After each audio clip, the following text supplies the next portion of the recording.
Hello and welcome to the Foxy podcast, the show where we talk about different topics and see where the conversation takes us. I'm your host, as always, Foxy, and I'm joined today by a member of the Monday Madness crew. He is also a member of the Nerds Are Us channel, and with a neurotic knowledge of what we're going to talk about today. It is Nolan, Jonathan Nolan. How are you? I'm good, man. How are you? A bit pissed. This is towards at this. I was hoping to keep Cave here, but fuck it. Yeah, no, we've had some fun trying to record an intro for this. I know. For anyone at home, this is the third attempt at this. Just for this fucking intro. Very professional outfit. I am. Yes. But yes. The subject that we're going to talk about today is something that I know a little bit of knowledge. I have a little bit of knowledge about. Mm-hmm. Jonathan has a vast amount of knowledge. Unhealthy amount is what I would say. I think I know too much about this, and considering what we're talking about, that is probably a bad thing. And I would have liked to have someone else on it, but unfortunately, due to let's say it wasn't the right session for them. No. They just also a piece of paper was in the way as well. Which it was we would have been right for us. We would have been without honor if we fucking got this person on, so we couldn't do it. Well, we make do with what we have, and so we can do, man. At a later date maybe that can happen. Yes. Works now. The subject that we're talking about today is the Metal Gear franchise. And basically, we are going to talk about different aspects, what we liked, what we didn't like, but we're also going to talk about how it came about, what it did to make use of the limited technology at the time, and also the effect on storytelling for gaming as a whole. Yeah. So yeah, no, that's good. Yeah, and basically, if you like what we say, please let us know. If you don't like it, please let us know. But we'd love to hear it. Please go support the Nerds Are Us channel. We have a bunch of other content there, lots of different shows, wrestling related. We have non-wrestling related, very non-wrestling related. Yeah, we've a lot of non-wrestling related content as well. So We're not just typecasting. No. We've got a solid base, and then we have these kind of weird branches of random shit. That's our business model. Every little part of our mind are just being scattered about on this channel. Yes, precisely. But we digress. If you're watching this on YouTube, please subscribe. Please watch the channel. Let us know, because it does help. It does help the support. But let's get into it. So, Metal Gear is a franchise that was started by Hideo Kojima, and basically he was hired by Konami as a programmer, but very quickly they realized that he has very limited knowledge on programming as a whole. Yes, very much so. When the game in question is called Penguin Adventure, you don't really have much to go on there. But yeah, programming was not his strong suit, unfortunately. Well, I suppose it's fortunate in a sense, because then he kind of fell into different roles and finally found his niche, which was to basically be the kind of auteur that he would end up being. And again, kind of coinciding with a lot of other people who just kind of fell into the same hole as well, and would become household names because of it. Hideo Kojima would be up there for the likes of Suda51 and David Cage, even though he's a prick, Tim Schafer, and all these kind of people who are known for their kind of creativity and their imagination. And inherently that gives them a lot of positives, but also negatives, because it's their kind of creation, it's their baby. So you kind of judge it by those merits as opposed to a normal game, and that was certainly the case with Metal Gear Solid. Every game was uniquely different in some way. Some of them have aged quite badly, and some of them have aged exceptionally well, which we'll obviously get into as we go through them. But yeah, it's in certainly some cases, some games are fucking timeless, because they were done so well. Like in the process of doing like Penguin Adventure, it also got its sequel, Hmm. which that was the clincher. They knew, right, he's not very good coder, but Was he nice of them to give him a sequel just to be sure, like yeah, like just to make sure. We weren't sure with the first one, but like the second one really cinched it first. I mean, Oh, we've got an extra, we've got about $500,000 there in the back of the couch. Let's give it to this fella to see if he's shit. Yeah, no, he's shit. Grand. Okay, we're not going to get a return on that money, but fuck it. Okay, now we know. but it was worth the investment. Yeah, But exactly. but in the process, they decided to switch him to a different. So he was part of a team that was commissioned to do a action shoot 'em up, Yeah, yeah, and basically. the unfortunate thing was that it was commissioned for the MSX, and the MSX wasn't very uh, capable, let's say. No, it was very limited. Like Yeah. it was like in equivalence to like programming, it was kind of on par with like it was like a Japanese Commodore or a Japanese ZX Spectrum, and it was strictly for the Japanese market, which is fine. Like that was fairly commonplace in fairness. Um, so they kind of like realized that fairly quickly that they were working with quite limited technology because obviously, as you said, that the remit was to make it kind of a shooting game, like a high action, pulse pounding action game. Mm.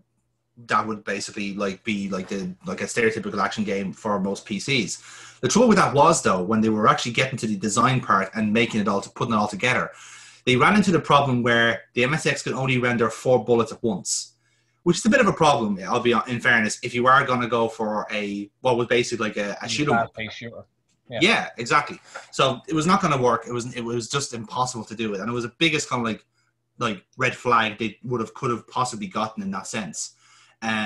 So it was at that point then, because Kojima was, as you said, he became I suppose, the lead designer for it, for that game.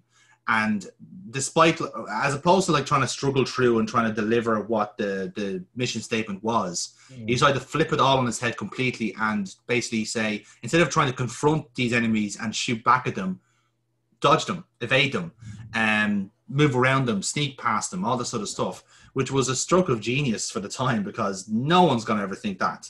And it worked. It worked perfectly because like the action wasn't necessarily the priority. It was trying to outsmart the enemy you see on screen. And like each enemy had a pattern. You learn the pattern, you get past them, then move on to the next screen, same thing. Then you have bosses, which like breaks it up as your action. Yeah. And yeah, it was fantastic. It was a brilliant idea for the time, and in a way, unintentionally created the genre all by itself, which other like series would go and kind of do it in a way better because they knew what they were going in. It was a stealth game. Like Thief, for example, is a very like stereotypical stealth game, but that no one had ever that was already done in the sense the concept was out there. That game kind of just perfected it. Whereas with Metal Gear, then it came on and became its own thing as it kind of moved into the 3D realm. But yeah, like this is uncharted waters in a sense, and as we find out in about a year or two, Konami didn't really realize what they kind of had in it for a long, long time. They just thought that they had a franchise that they could actually start making a go of, really. And in a sense, yeah, I think they just saw it as a bit of a happy accident because, oh sure, he didn't like deliver the shooting game they wanted, but hey, this was a pretty neat idea. And that's all they really saw it as, because they then ported it to the NES and it was a fucking disaster. Poorly coded, poorly translated, definitely wasn't a stealth-oriented game as it was meant to be. And they crucially didn't involve Hideo Kojima in the process. They just just sent it to Konami America and said, here, make this work. And shockingly, they didn't. But again, the curious thing was then they decided to do a sequel for Metal Gear, which was well received at the time as an idea. But then they didn't involve Kojima in the sequel either. He was too busy on another project called Snatcher. And again, very mixed results in that sense, because that sequel to Metal Gear was a crock of shit and completely missed the point. And if anything, it looks worse now compared to what's happened in future games. Like it looks so like distant and disconnected. Which was perhaps prophetic for Konami's involvement for Metal Gear to come, but it's funny how that works. Like it was essentially like Rambo, just done. Yeah. It was total Rambo. Total Rambo. Quite different way, like just different palette. That's all. Yeah, basically. And beats of Rambo. And that's what they thought it was. Like that's genuinely what they believed that game was about, and it's just like, oh mate, wait until a couple of years' time when he starts putting clones in this shit. Then you really think you're definitely sure it's not Rambo. And to be honest, like back then, like you wouldn't blame them for thinking that. Like, all right, the wartime like action adventure. You take out the shooting part, like if going by like what that's probably what the mentality was. All right, we're very limited on the shooting, so let's just action adventure. That's probably yeah, I suppose so. Like again, like a lot of this stuff was Uncharted Waters, and some games became like successful in a way by accident, and some of them were because they were really well designed and really well put out. And Metal Gear was kind of a combination of the two, where yeah, sure, it was a stealth. The stealth aspect was accidental because they had to do something with the tech they had. Yeah. But because it worked out so well, it became such a success because it was such a unique game for what it did. So then when they did this unsuccessful sequel to Metal Gear and it wasn't well received, there was internal like discussions, should we give this back to Hideo Kojima and he can do a sequel on the MSX? And that's what they did. He came up with Metal Gear 2 Solid Snake, and I played it myself. It's fucking great for what it is. Like, it's one of the few games out there for that time that has a genuine story going through it, characters with actual, like, you know, personalities, but very unique bosses. It became very much a template for Metal Gear games to come. And in a sense, like, he didn't sway too far away from that formula. And in later games, then he deliberately kept playing on this formula for particular reasons. So yeah, like it was that much of a success. It basically got a port to the PS1, but in a different guise. Pretty much. Yeah. Well, like as the like going from like Metal Gear Solid 2, like Solid Snake, to what would come later in Metal Gear Solid. Yes. For the PlayStation.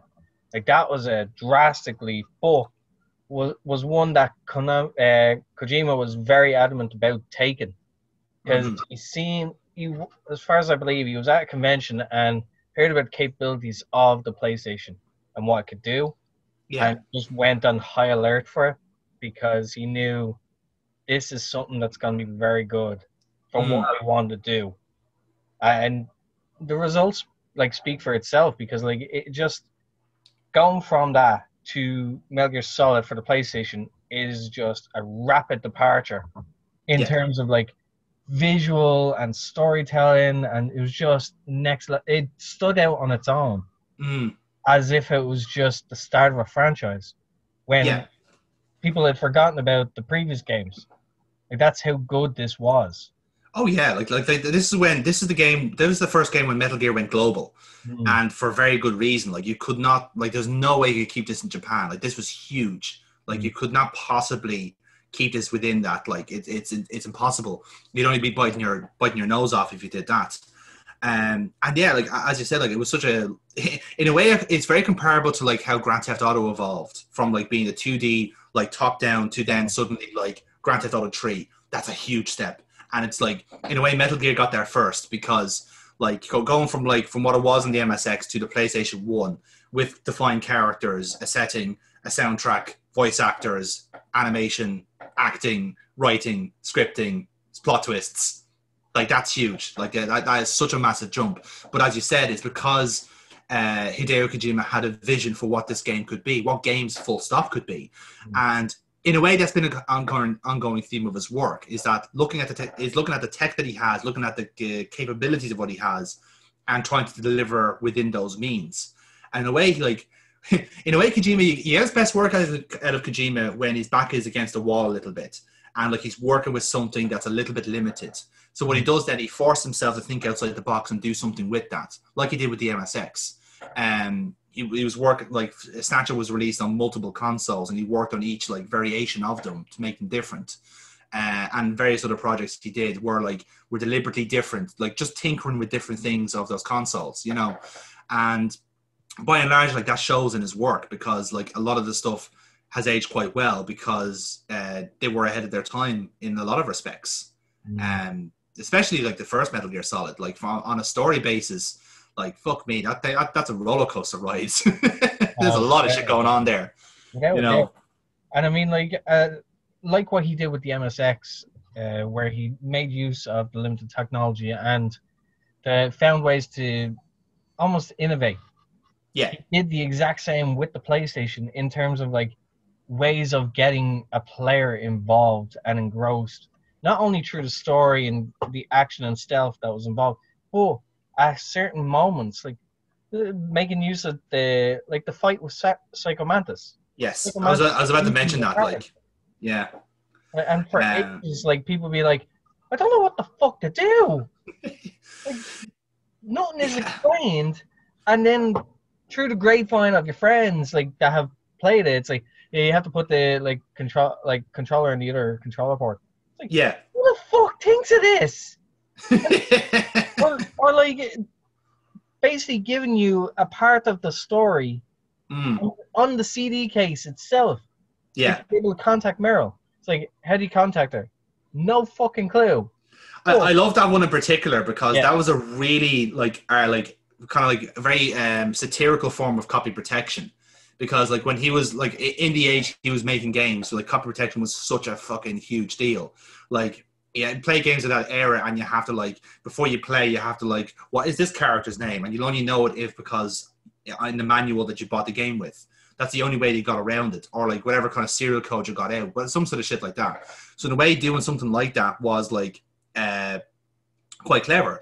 But in a way, he did that because he did the same thing in Metal Gear 2 Solid Snake. Like he did the exact same gimmick on the casing of that MSX game, and decided, fuck, I'll bring it to the PS1 as well. It's funny, you know. Like a lot of the puzzles are actually repeated from Metal Gear 2 and Metal Gear Solid. It's pretty funny in that way. So when I was playing that game initially, I was going like, oh man, he actually did just nick all of his stuff for the PS1, like. But of course, it was all new to us, like we wouldn't have known. Exactly. I was about to say that. The fact that it's like to me that's like brand new, absolutely brand spanking new because I had no experience with the previous games. Yeah. Like, Metal Gear Solid was the first Metal Gear game that I had experience with as a kid. And it wasn't until a lot later on that I found out about the previous ones. And it's like there's games before this? What the hell?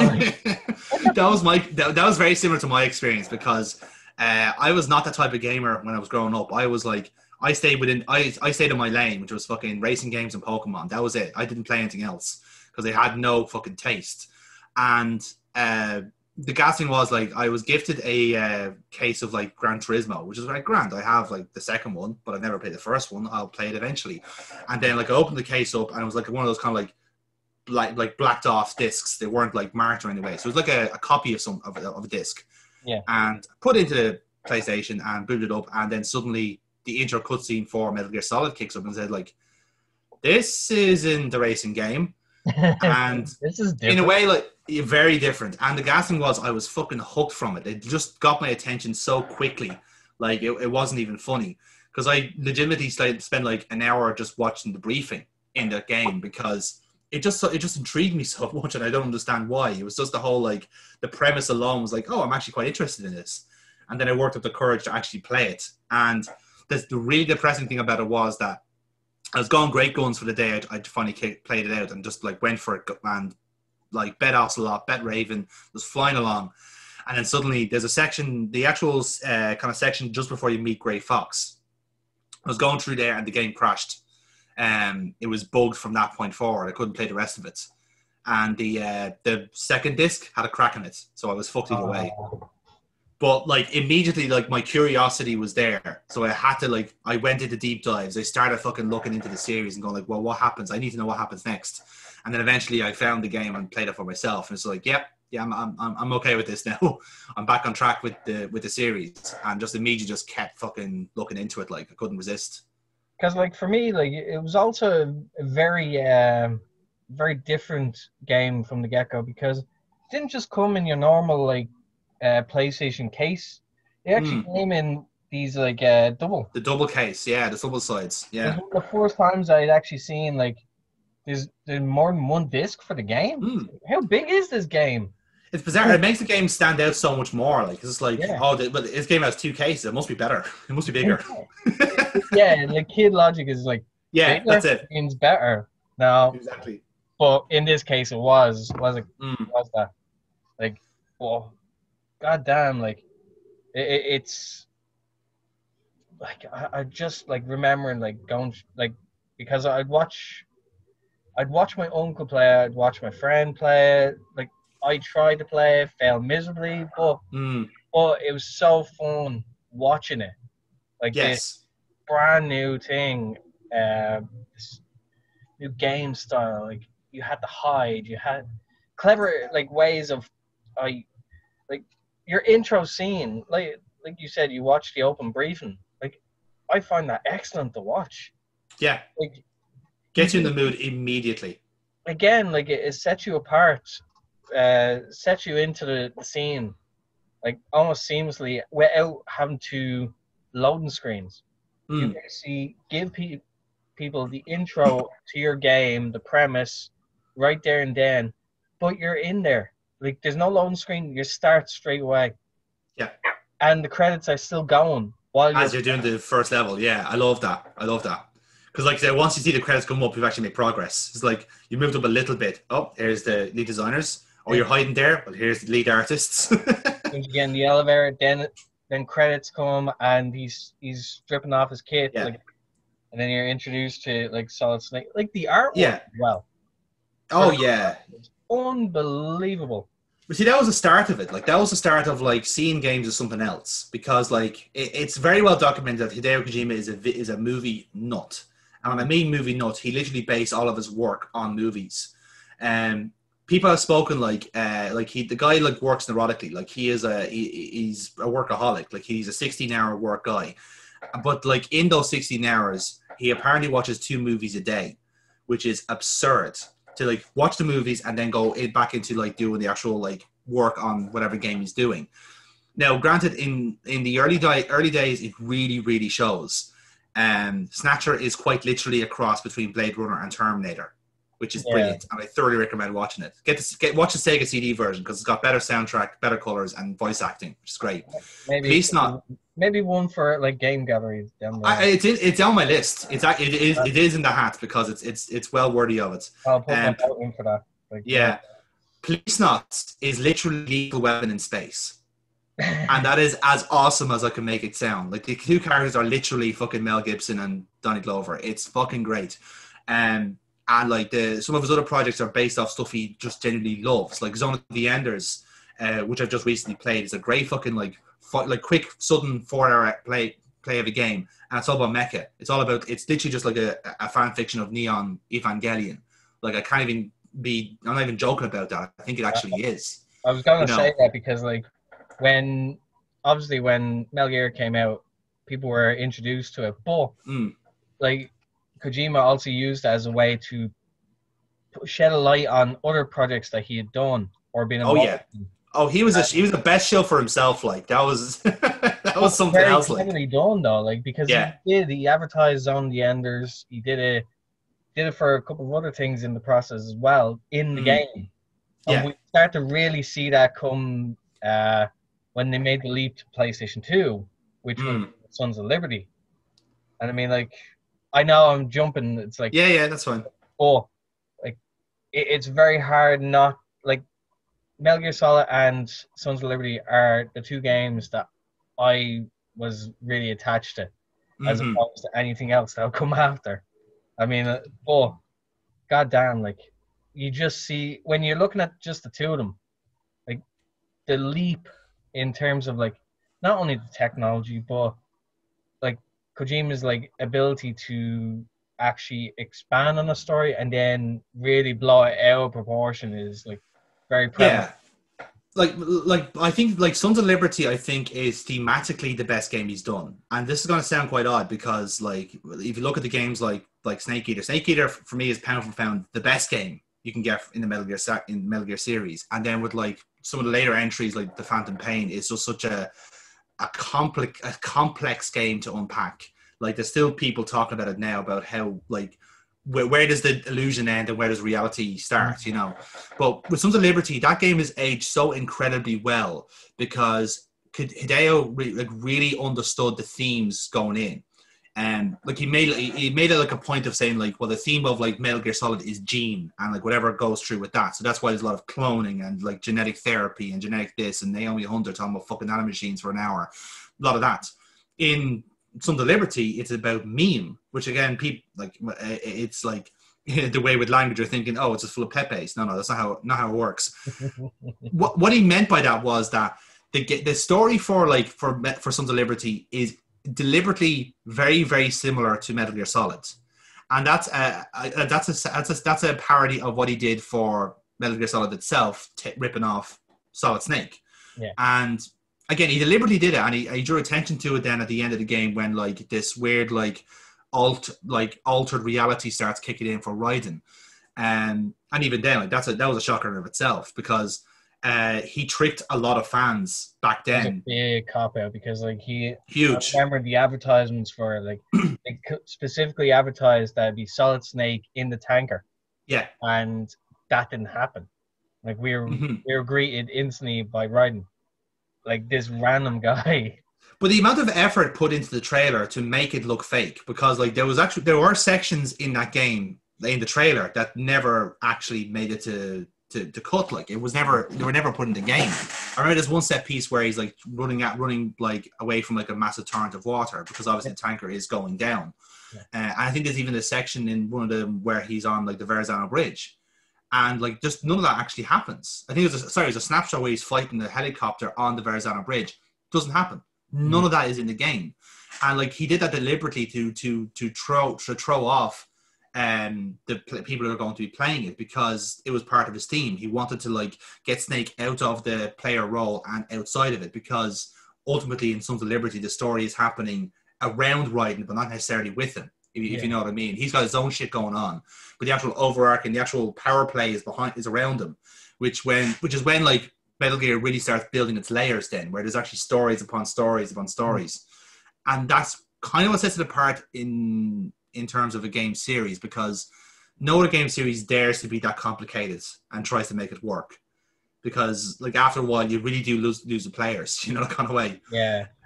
Like, which does... That can confuse people. That would actually be like a perfectly reasonable time when people would be like, what the hell is going on? I have no clue. But that was so expertly done. Yeah, there's so many like branching like stories or intertwining stories that you just I don't know what's going on now. Like, and especially with his cutscenes that were getting like a lot longer, and would obviously like people's attention spans. Some people don't have it, so they wouldn't have gotten that little, even if it's just that little nugget of information that just like boom, oh, now I get it. Like, yeah. But even then though, like if you look at how, even with like how the second game ends, like you can have an hour cutscene and you still might not be sure what level of reality you're dealing with there, because it takes such a sharp turn into fourth wall breaks and like the surrealist kind of like notion of like of what reality actually is. Because like again, like the reason they have Raiden as a character is because he's a proxy. He's literally just like he's a dishwasher character for the sake of it, but it's because he's being used as a pawn in a much bigger chessboard, you know. And it is a case of just like living in his role, watching all of this happen around him, you know. Because then you have like Solidus, who was like a brand new character, not even mentioned beforehand, although he was actually the president beforehand, which I think people should have recognized him, to be honest, but however. But even then, like he comes in and he's like talking about like what the plot is all about.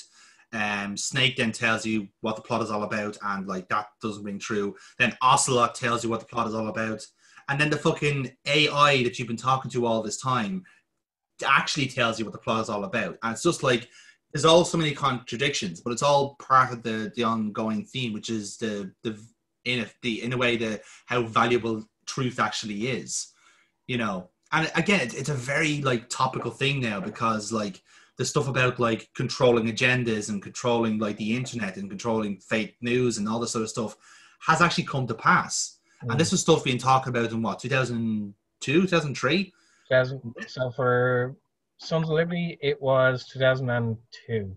2002, yeah. So like this is stuff like that was way beyond this time. Like this was stuff that people weren't even thinking about. This was sounded like the ramblings of a Japanese man. Yeah. You know, which in fairness they are, but still like they were sometimes He wasn't sometimes it's completely right. wrong. No, he wasn't. That was the really depressing part. He wasn't wrong. Yeah. And in that way, then when you look at how like that game has like aged, when you do listen to like stuff that the AI is saying, you're thinking like, fuck, this is a lot more closer to home than I gave it credit for. But that's to be applauded because like it was quite prophetic in that sense. Like you said with like the fourth wall breaking, I mean, like they carried on that little theme into this where like Roy Campbell would at a certain point would be telling Ryden, "You've been playing the game for far too long. Maybe it's time you shut it off." Yeah. God damn, like what the hell? Like, oh yeah, like if you're playing for the first time, you are freaking the fuck out because Psycho Mantis was grand, right? You were mentally prepared in the end for that. But with Campbell suddenly just going like, and it's literally just a case of like gone right off into the deep end immediately after talking to you. Like literally, like I remember playing it like a while ago, and I was thinking like, right, in the space of 5 minutes, you've taken on like you got to having this massive boss battle. Snake has betrayed you. Oh, sorry, Emma dies, right? Snake betrays you. You get locked up. You get tortured. You're bollock naked. You're inside Arsenal gear, which is, another big thing to unfold there. And suddenly Campbell is spouting absolute fucking nonsense in your ear. That's all in the space of 5 minutes, But like, it was such a sharp turn because you can imagine like that was what like Kojima wanted. He wanted his like players to go, "What the fuck's going on? Where's Metal Gear? Where's Metal Gear Solid? Where's the robot? How can I kill the robot? Where's Liquid Snake? Why am I still naked? Why am I fucking Why can't I hang? Like I've got so many questions and you're not answering them. You're point blank refusing to answer them. Oh no, I've got a sword now. Fucking great. Still answer me the first question. Yeah. Great. He so well done. A lot more questions than he did fucking answer. That in a way that was one of his major flaws was that like Metal Gear Solid is not a game where everything gets wrapped up. No. Like stuff is deliberately left open for interpretation. That's why like there are people doing like analysis videos of stuff like Metal Gear Solid 2 to this day because he's left that so much room open for interpretation. And depending on your point of view, that's either a good or a bad thing. Certainly from a writer's point of view, it's a bad thing because writers like to like close the loop. Whereas with Kojima, he kind of understands it's a game. Like the player's input is just as important as mine. So I will leave a little bit of space for the player's interpretation, which he uses to full effect in the last game of the series, really, Phantom Pain. But like I said, we'll get to that because the two are very similar in theme, Yeah, like, but obviously, like as I said, like the jump from technology from PlayStation 1 to PlayStation 2 very noticeable, especially like when you get the showcase at the start with him on the bridge running to jump onto the freighter. So like that's a perfect example of like not only animation but like just the leap in technology since the previous installment. Now where that is the case, like number 3, like Snake Eater. Snake Eater was brought out on the PS2 as well. Yeah. And also like with Sons of Liberty, it was also ported to the Xbox as well. Yes, and that's right. This will be the first time that Kojima would start experimenting with the other consoles that were available at the time as well. And they would get their own like individual ports with little features thrown in depending on which console you had. Now, if you had the Xbox version, you were treated to a little side skateboarding game. Yes, I remember that. Yeah. I'm not gonna lie. Like me as a 12, 13-year-old, like I'm losing my shit because this is the business. I'm like, where's my full game of just this, like skateboarding, like Snake? But it was also the Tony Hawk remix of the theme as well, where he just made it like a fucking punk rock. I was like, I love this, but like you gave us Snake Tales on the PlayStation. Like, can we swap? Like, is it possible to swap? Like, but it started making people like actually decide like which console do I actually want more. Yeah. And, obviously, like if people can't afford like both consoles, like some people can now, where they just hoard all the consoles. So Yes.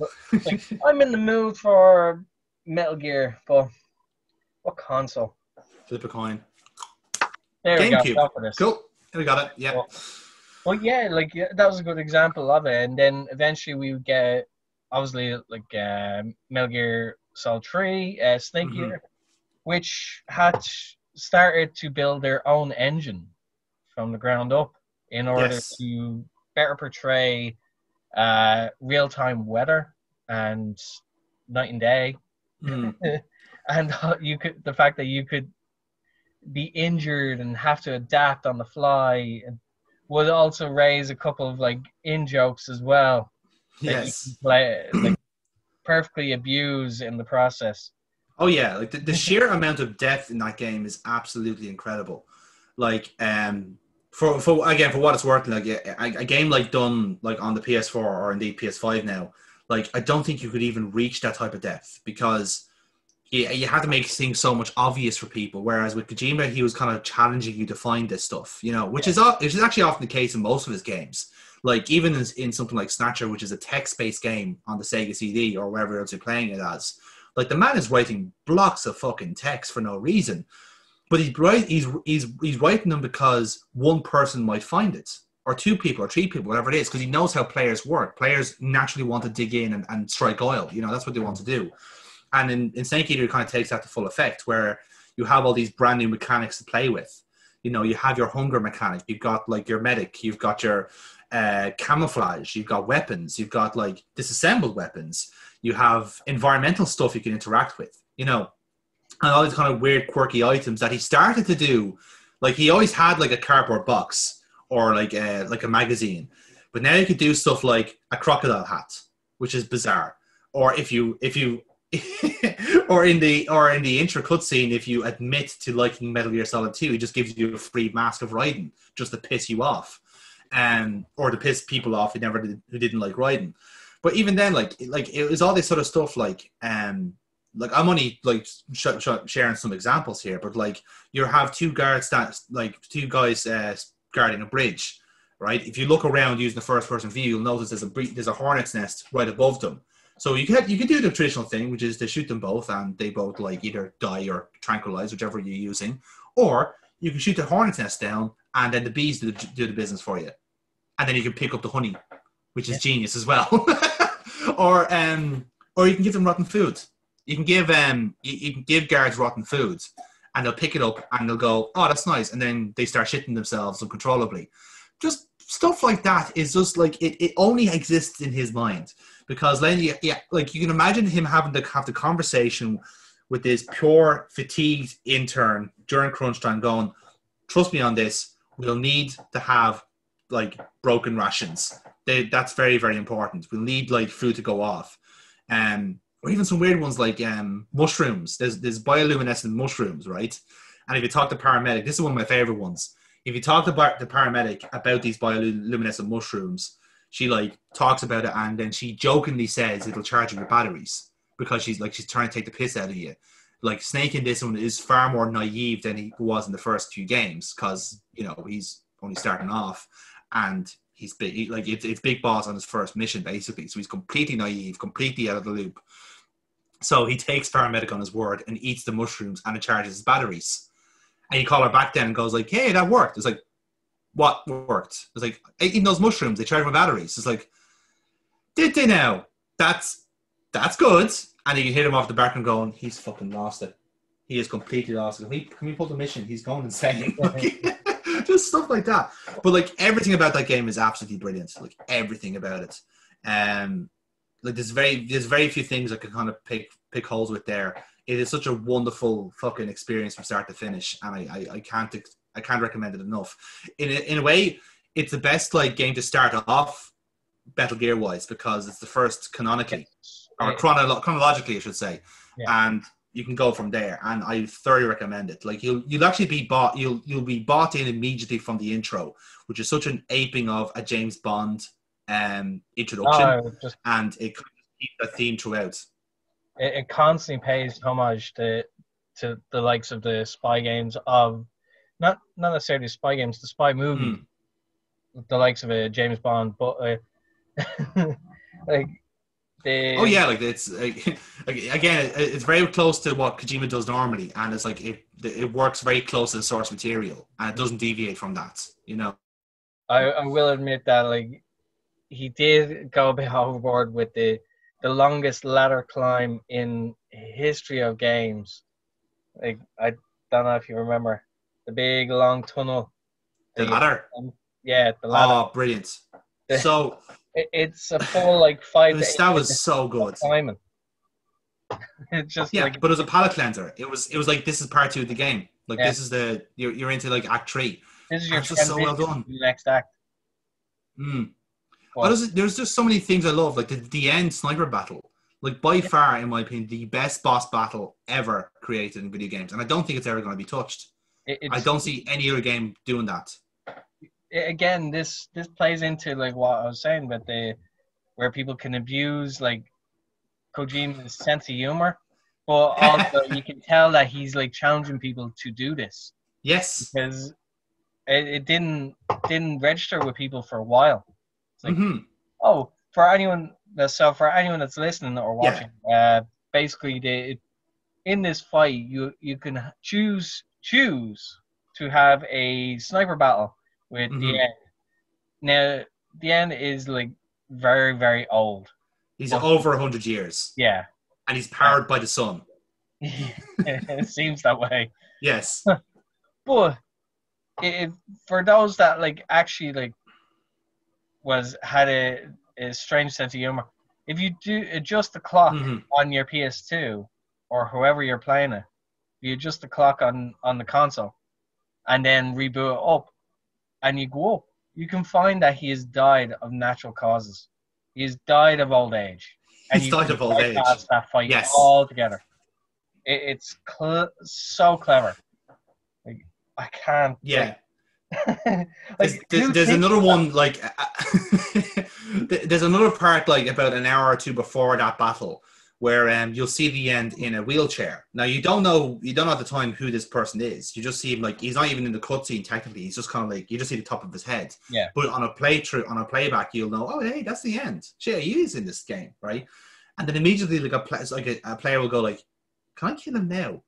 And then like you can get if you have like a brief like window to do it, but if you get your sniper rifle, you hit him first time with like it and he'll explode in the wheelchair and everyone just kicks off. It immediately alerts or whatever it is, and like that's the end defeated already. You bypass that entire battle, and instead of like when you get to that stage where you should fight him, you just fight the ocelots, I think. But like in a way, you are really shortchanging yourself with that because the actual boss battle is brilliant. Like it is a genuine sniper battle. He's not trying to kill you at all. He is literally just out there for sport. He's out there to have one last good sniper battle and for you to defeat him. Like you could be there for maybe 20, 25 minutes trying to find him, and you actually have to find him. You know, it's not a matter of like seeing him on the map because you're not going to find him. no, He has such a natural camouflage.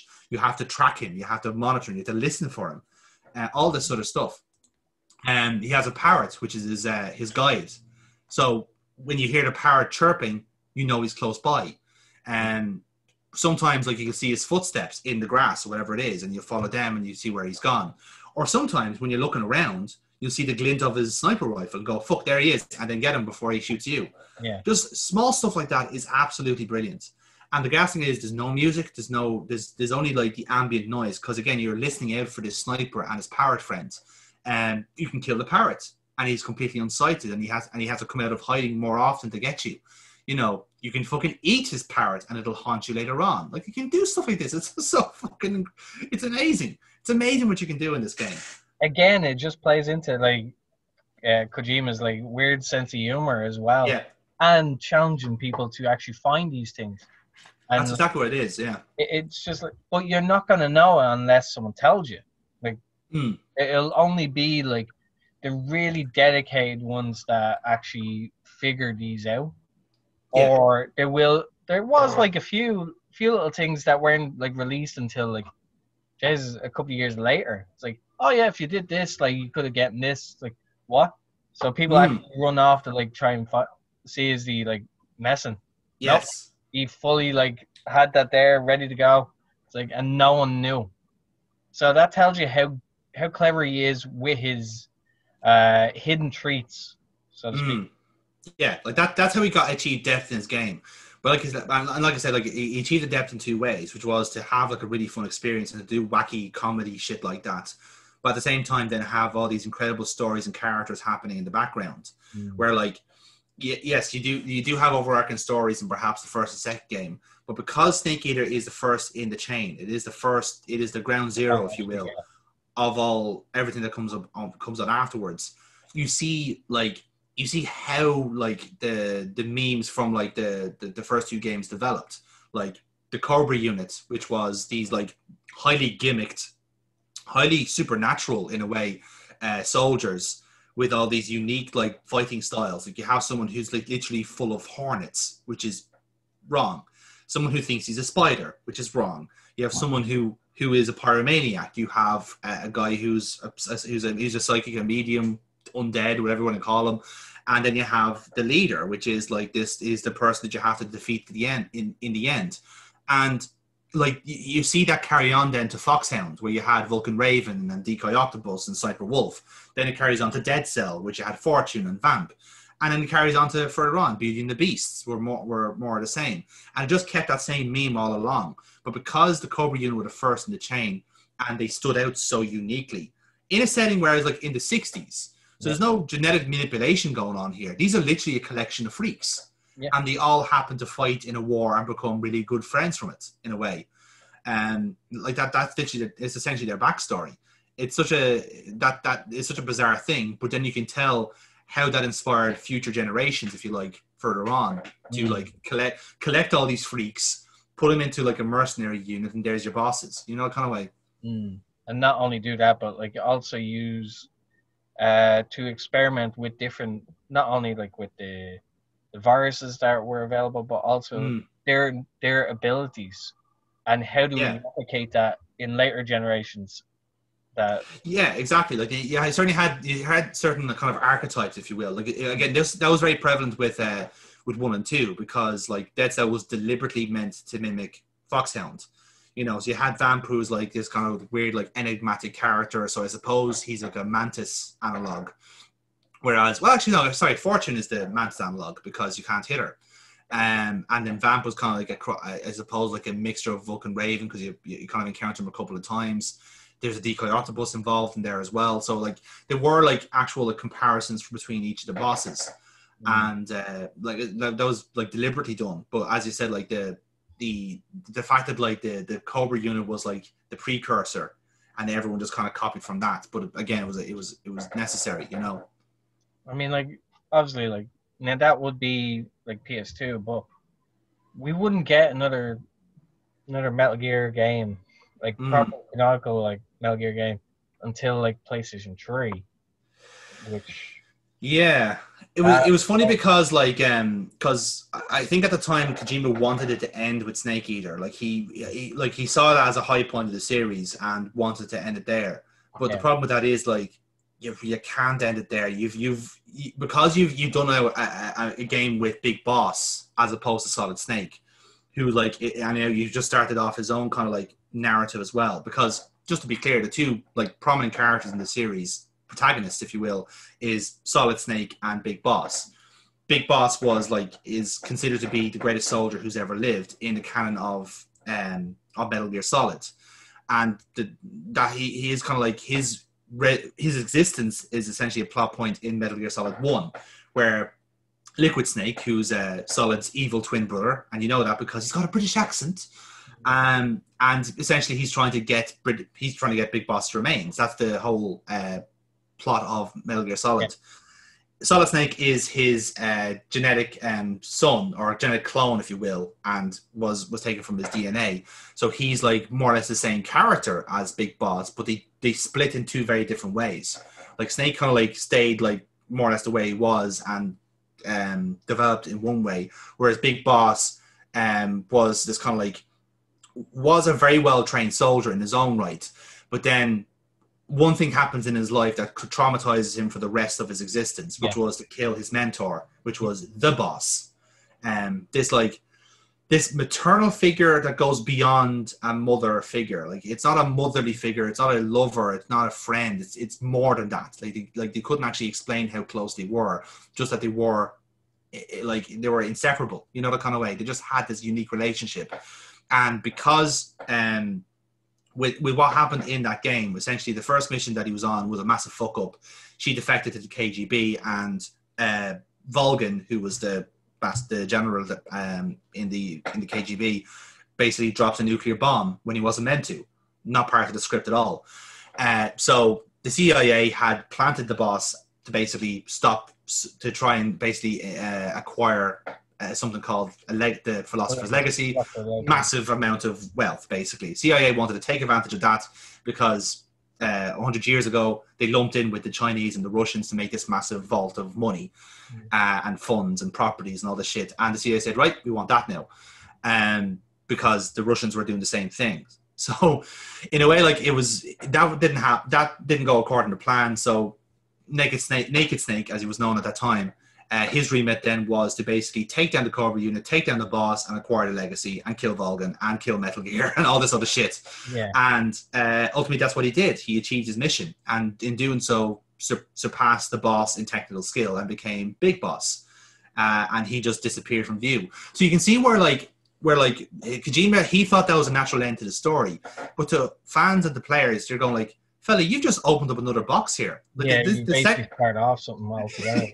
Exactly. Like, you had this first box open all this time, and now you just brought it in the second box and opened that, and it's even bigger. You know what I mean? Like, so, like, there had to be another game to wrap all that up, and that's what 4 was. You know? Yeah, 4, well, it would be considered like the conclusion, but we'll find out that's not the case. Like, they've still dipped in and out of that. It's definitely the conclusion for Solid Snake. Yes, definitely. That's the best way to put it. Like, because in a way, if you had to kind of picture it, like the Metal Gear series essentially works in a kind of like 2 overlapping circles, where you have Big Boss's story arc and you have Solid Snake's story arc. So Big Boss would start off in Snake Eater and end in Metal Gear 2 Solid Snake, where he was a bad guy in both those MSX games. And similarly, because Solid Snake's kind of story starts in those 2 MSX games and it ends in Guns of the Patriots. So there's a little bit of overlap, but perhaps not as much as you might think, because there's 2 very different character stories going on. And like I said, Guns of the Patriots was really much the end of Snake's story, because like they decided, fuck it, let's make him old. And because it was kind of, thematically, that's what Kojima was feeling about his own series, that it was getting old, it was getting on. And it was, in a way, it was kind of mirroring what he felt about the series as well. He was a bit tired of it. He was a bit fatigued. He wanted to do other things. And Konami didn't really want him to do other things because, like, Metal Gear Solid was huge. Like, it was a cash cow. You know, and in a way, you can see their point. Like, you know, again, from the what I mentioned earlier on, like, you can't just, like, open 2 Pandora's boxes and just let players decide what happens. Yeah. You have to make more to answer the questions, like, which is what they did. It was giving fans like a little bit of leeway to have a bit of fun with, but like realistically, at the end of the day, you have to like come full circle and just finish it and close it. Yeah, absolutely. And in a way, because like, and this is one of, again, go back to one of the major failings of Kojima's work, is that he leaves so many plot lines unresolved and so many like little narrative threads that he has to tie together at some point. And that's what 4 was. It was literally just like tying this together and tying that together, tying this together. There was 5 acts in the game, and pretty much every act ends with a plot twist point of some point being wrapped up. And it was from like one of the previous games. And then, oddly enough, reneging on some of the stuff that was established in the other 2 games, which is a shame in hindsight, because like the connection the fans were making in their own heads made more sense than what actually was. But maybe that's deliberate, maybe it wasn't, who knows. Like the main one was perhaps Ocelot. His character, because in the first game he was basically a generic like I Love Westerns Gary Oldman type character, but he gets his arm cut off in the first game by the Cyborg Ninja, by Grey Fox, and essentially in the second game he comes back with a new arm because he basically got it stitched on from Liquid Snake. He borrowed it, if you will, but so I will. Yeah, well, in fairness, you got a point there. Like, you know, no point letting it go to waste. Like, so anyway, right hand to do something. So like, yeah. I mean, how do you expect me to twiddle 2 guns if I don't have 2 arms? You know what I mean? Like, you have to think of these things. So anyway, he takes Liquid's arm, right? But as a side effect to it, he every now and then gets possessed by Liquid Snake, which is bizarre. Like, obviously that's mental, and that shouldn't be the case. And coincidentally happens whenever Solid Snake is around. And like Ocelot doesn't just like go like, oh, my arm's going flimsy. He literally puts on the voice, and suddenly like the voice actor changes like immediately. Like it's an uncanny impression, you know. But curious enough, in the 3rd game, right, you find out a lot more about Ocelot because he's in that game as well as a young soldier who was in charge of his own unit, but he's like 21, so he's like rising up the ranks of the KGB fairly fucking quickly. But the reason he is because he's basically coming from a very prominent bloodline. And they don't go into details, right? But you can patch it all together where essentially said like, oh, he's been like fast-tracked because he's an elite, like he's basically a 2nd generation superstar in that context. But when you coincide with the boss's backstory, which was that she was part of the D-Day landings with the Cobra unit, and she gave birth during the landing. She went in pregnant, and the father was one of the members of the Cobra unit, the Sorrow, who was the psychic. And you saw him basically. He had his own very unique boss battle where he just basically reminded you of all the people you killed. And depending on how many you killed over the game, that level it gets harder and harder.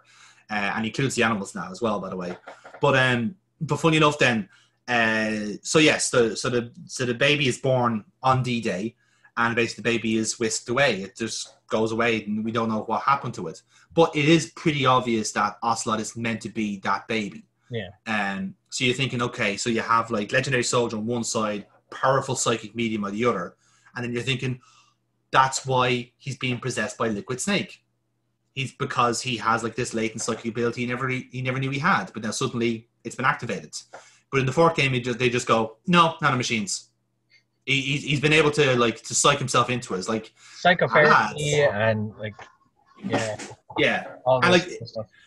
Like stuff like that was a bit of a downside, especially like when you do like when other characters like kind of give you the backstory of like who this kind of shadowy like entity called the Patriots that was established in number 2, and like you realize who they actually are, and you're thinking, oh, I don't like that.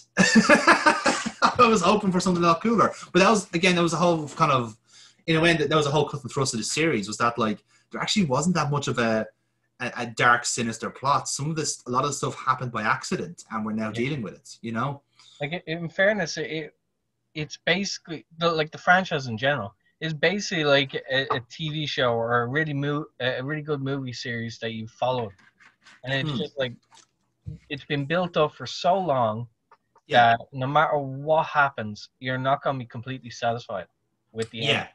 But it's a great comparison because like Guns of the Patriots was very much like the last season of Game of Thrones. Was that like everyone like was so emotionally invested at that point where like no matter what ending was actually going to be established, you really weren't going to accept it. Now, granted, I think for what it's worth, I think they did quite well in Guns of the Patriots to wrap most things up. It was just the kind of like the middle part where they're explaining how all this tied in. You went like, there's better ways of doing that. There's funner ways. But in a way, like, no, this is you're actually hearing the truth. And you're thinking like, it's a bit of a letdown. Like you're hoping that there's more like evilness involved, but there actually isn't. It's just like the reason the Patriots exist was that it was a difference of opinion between Big Boss and his old like Major Zero, and that was it. Like that was the only reason they existed, and purely because Zero had got this massive like wealth of power from control and wanting to have this kind of unified world vision. He made AIs. Those AIs went out of control outside of Zero's remit, and it's like so essentially because essentially the Guns of the Patriots is when the whole world has gone at war and has normalized conflict and war. Yeah. Again, quite a scary prophetic thing, potentially. I'd hope not, but he's got good track record in this so far. Where they've normalized conflict and war to so much extent that there's an actual economy around it, where like there is like regional like conflicts and violence and deaths and all this stuff, and it's standard procedure. But that's because whatever AIs they set up thinks now that's the best economic model, which is very fucked up. you know. But again, all this was purely, it was purely by accident. It wasn't meant to happen. It just did. You know. Well, like obviously, like as we said it's like number 4 is essentially the finish to. It's the finish to Solid Snake's like arc, or so it would seem anyway. Yeah. Being old, but we also got a glimpse of Big Boss as well in it. Yeah, like that's technically the end of his arc as well, you know. But in a way, like his ending didn't quite have. Well, it did have an emotional punch because you knew who he was, and you're thinking, oh fuck, like that as a plot twist at the end of that game, because like at that point you're watching like 45 minutes of cutscenes where like, okay, so Meryl's story got wrapped up. She married the guy that constantly shits himself. Brilliant. That's a great fucking way to end that story. Otacon gets on with his life. This person gets on with his life. A, B, C, all this shit. Raiden gets on with his life. And then suddenly we cut back to Snake because we think he's after killing himself, presuming that's what he wanted to do. He chickened out. And then suddenly, oh, Big Boss is here. He's alive. Okay, this is going to take some explanation. And it just catches you off guard, but it's done so fucking well. And then, like, right, I'm going to have to stop myself in for another 20-minute cutscene. But get the popcorn. It was very well done, though. It was very well done. I really loved that. Right. And obviously, in the last couple of years, we've had Metal Gear 5 come out. Now, the Phantom Pain, which is basically a continuation of the Big Boss's arc.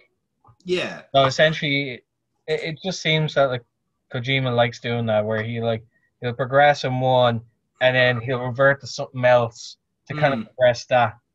So I understand where 5 is coming from, where it's like naturally progressing it to where we need to finish it. I would think anyway. Yeah, like it's kind of what he does, because after Metal Gear Solid 4, there was 2 kind of like new games announced quite quickly after 4, which I think a lot of people were kind of surprised by, because again, a lot of the noises out of Konami and Kojima was that this was the last Metal Gear game and he didn't want to make any more. And then suddenly you heard about Metal Gear Rising, which was a game all about Raiden, and everyone going like, fucking 2 thumbs up, I'm all for playing as a cyborg ninja. How that went.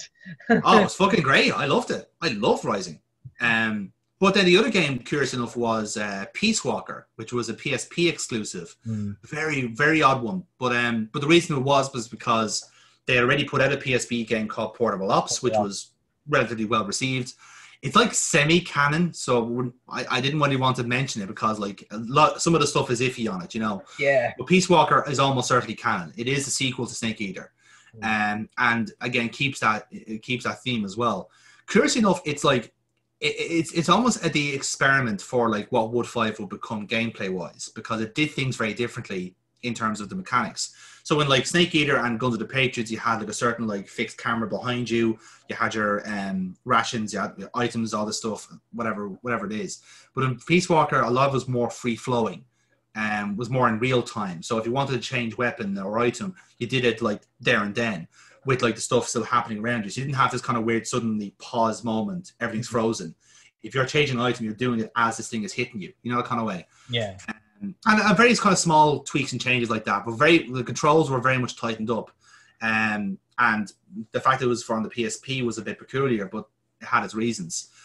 Story wise, it was basically like it was about by and large 10 years after Snake Eater, and Big Boss had gone rogue completely and set up his own mercenary group, which was MSF. Militaire Sans Frontières, if you want to get the full term. And basically they had set up a little spot in Colombia where they were doing all this stuff, basically in contact with this dodgy guy who is the Steve Bloom character in the game. And as we all know from animes, Steve Bloom characters are automatically evil. So that's not really a spoiler, by the way. If you know Steve Bloom, you know how this works. And thanks, Steve, if you're listening. But funny enough, anyway, we get this. So you get this whole thing where, like, as part of the deal to look into this quandary, you get your own base. And that becomes the secondary gameplay of the game, where you're base managing and you're doing strategy and your tactical options and all this sort of stuff. And that's really good because you're doing the R&D, and the more you're doing it, you can see your base grow, and it's actually quite nice. But the actual story to it is that this guy, Galvez, basically has acquired a recording of some kind that seems to indicate the boss is alive again. Now, you see in this game quite well how traumatized the big boss actually is from that, because once he immediately hears a voice, he breaks out into a cold sweat. And this is an unbreakable soldier who has, in those 10 years, done nothing but just take part in wars, gone across the world and just took part in wars. And then suddenly the boss, oh shit, oh, she's back, you know. He's a hardened vet at this point. To the end of Snake. And emotionally dead as well. Like, there was very little things that was coming through him, but suddenly, her being back freaked him out and made him panic. So, like, he was obliged. Like, he had to see what was going on. And then ultimately, this is where the whole AI aspect kind of kicks in the canon, because it turns out it wasn't the boss, but it was basically an emulation of her, in a manner of speaking. And it was being used to parodies like big fuck off mechas that were being made in Costa Rica, of all places, the home of mechas, apparently. Not Japan. And like, no, not Japan. No, Costa Rica. That's where we have it, you know. But yeah, like and again, there's a lot of kind of political like intrigue in the story, but it's actually quite simplified. You know, it's perhaps the simplest Metal Gear story there is in the main canon, because it doesn't try to complicate things. It's just like, here's what's been happening with Big Boss in that time, and in a way, it makes the game quite efficient. You know, it kind of got the balance between like not having big 20-minute cutscenes where Kojima just like overwrites, but also like you're getting the content that you need, you're getting the story because it's been efficiently written. So in a way, like pound for pound, is a very good Metal Gear game, and thankfully, like with the HD collection, you can play it down the PS3 as well, which is great. If you haven't played it, I thoroughly recommend it. It's just a really fun experience, and a lot of fun stuff as well. Again, it kind of, the humor was there, but it kind of hid it in like tapes and like backstage stuff in a way. And for some reason, there's a collaboration with Monster Hunter, so something for everybody. So yeah, and that kind of then jumps into number 5, because I suppose the prologue to that game jumps directly from Peace Walker, like it's a direct continuation. Yeah, continuation for them. Yeah. And Ground Zeroes was that. So Ground Zeroes was basically Chico, who was one of your recruits, got kidnapped, and Paz, who was a double agent that crossed you at the end of Peace Walker, was found alive. And you basically have to rescue Chico and basically find Paz and see if she is actually still alive.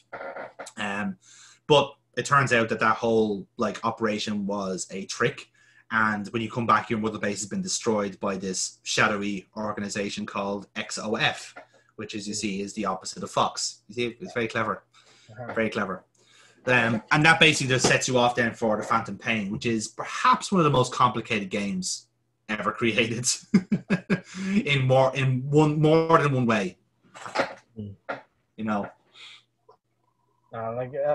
like in all honesty, like I only played like Portable Ops very briefly. I'd never played the likes of the like anything else that was on other than a console.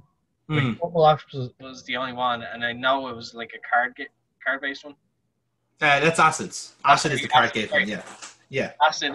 Portable Ops, I only briefly. Sorry, I briefly played that, but wasn't for me, and plus I wasn't a big fan of PSP. Yeah. Very, very frustrating to deal with. Let's put it very much so. Yes. but like I had to look up like what the time was for it in regards to like story wise.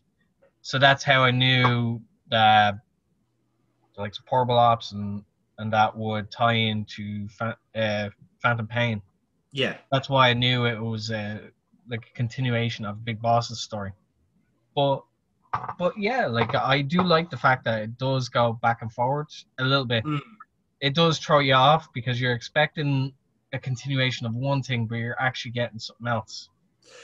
Yeah, like it's in a way like Metal Gear is that kind of thing where like it only really makes sense in Hideo Kojima's head. Yeah, and like that's why like a lot of stuff is open to interpretation, but that's why there's a lot of windows for like what happened in then. That's why like between Snake Eater and Peace Walker there's a 10-year gap, and between Peace Walker and Phantom Pain there's a 10-year gap, and you have all these gaps where like you can either establish yourself what you think happened or what do you think? What do you think is your best estimate? And there's some games that kind of fit in that canon as well. Like Portable Ops is like in between Snake Eater and Peace Walker, but you can decide yourself if you think that's canon. He even said it himself. It's like, it's up to you. Like, if you think it makes sense, go for it. Like, I technically signed off on it. I wasn't involved in it, but I liked it. It's like, okay, fair enough. I liked it. Yeah, it was good. I had fun.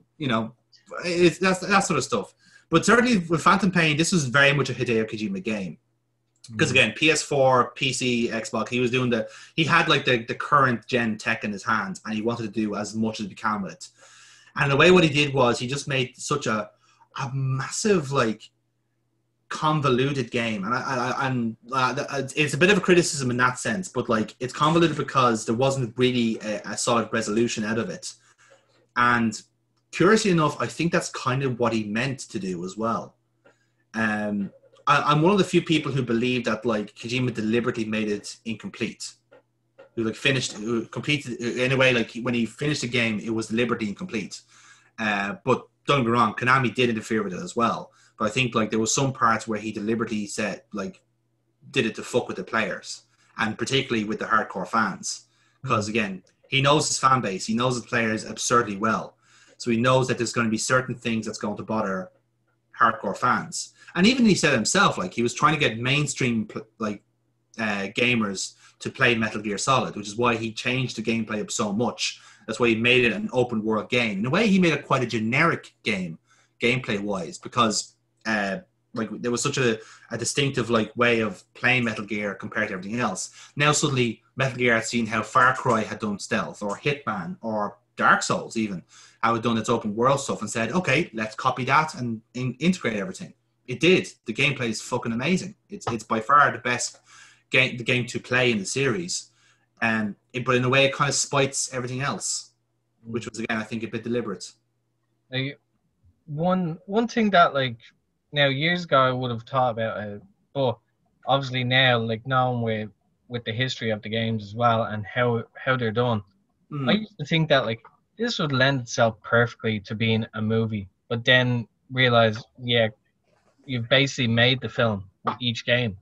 This is it, like, because I know Jason Von Roberts is like adamant about making a Metal Gear Solid movie, and all credit to him, like, he does seem to like he has a very like good knowledge of the source of the source material. So I don't think he'd do like a fucking whoever the prick was that did Silent Hill. Like, I don't think he'd like do a complete hatchet job on it. In fairness, Uwe Boll, that's his name, Uwe Boll.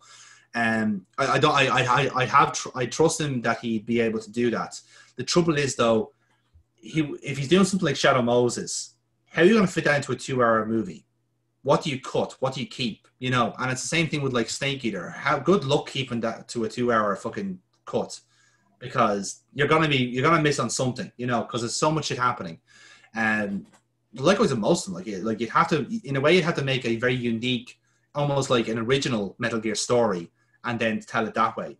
Like, you could probably do it in a way where, okay, depending on which game you decide to base it off. If you do Shadow Moses, then you would have to like cut out the unnecessary bits, or you would have to at least treat it as, right, this is my interpretation of it. So that way I'm allowed to cut out things and put things in that I feel is essential for the story. Yeah. Now, granted, when you say that, it's basically like, okay, but the game, there's so much in it that's essential for the story. So, like, what the fuck do you cut out? So, yeah, like, imagine one or two boss fights wouldn't be as drawn out. Like, you wouldn't have 2 fights with Raven, so to speak. No, and good luck trying to get the Mantis like battle through like, movie. Get that across, yeah. Like, or the shoot. Like, you could have like, yeah, it's tricky because like, yeah, what would you take out? Because like every boss fight has something integral to progress the story forward. So, and even then, like, there's very few like stories you could like take and make a movie out of it. Like something like Sons of Liberty, you can make a movie out of that. Like, the game is based off the player input, really. and fucking with the player in particular. You can't fuck with a movie audience in the same way unless you do something drastic. You know, something that will like genuinely like mind warp people in the theaters and then people at home watching on YouTube. You know, so you have to do something like that. If there is going to be a Metal Gear movie, I'd like to see a retelling of the first two MSX games. I think they're the best ones for that. Because you are like, because you, again, with Phantom Pain and with previous iterations, you kind of established what happens.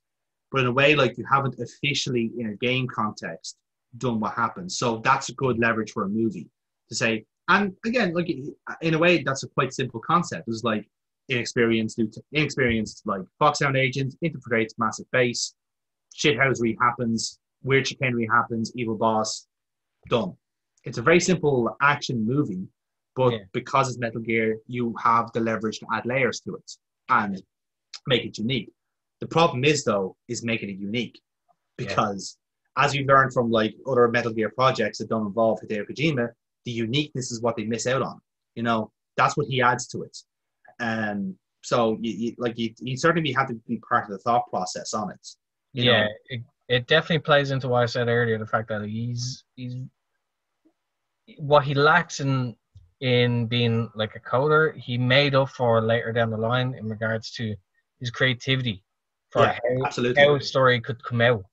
And if you were to actually like fully commit to a movie project, you cannot do that without having him there and basically green lighting everything.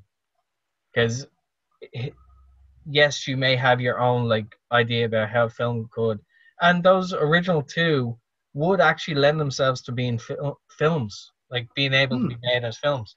Absolutely, but you could not do it without Kojima basically saying like, but what about this? What about this? Like, if you're doing a movie, then what if you did this? Like, he would have to actually like give his major input on it. Mm-hmm.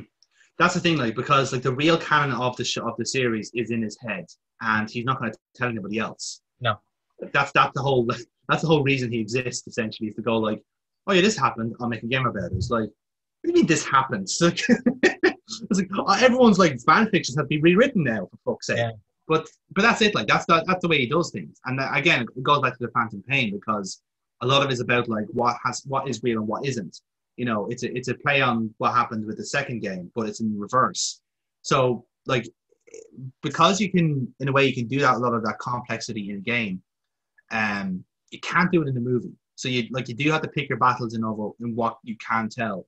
I think you could get away with a Shadow Moses retelling, but you are going to cut a lot out. Yes. And you're gonna have to cut out the overarching story. You're gonna have to simplify the whole thing.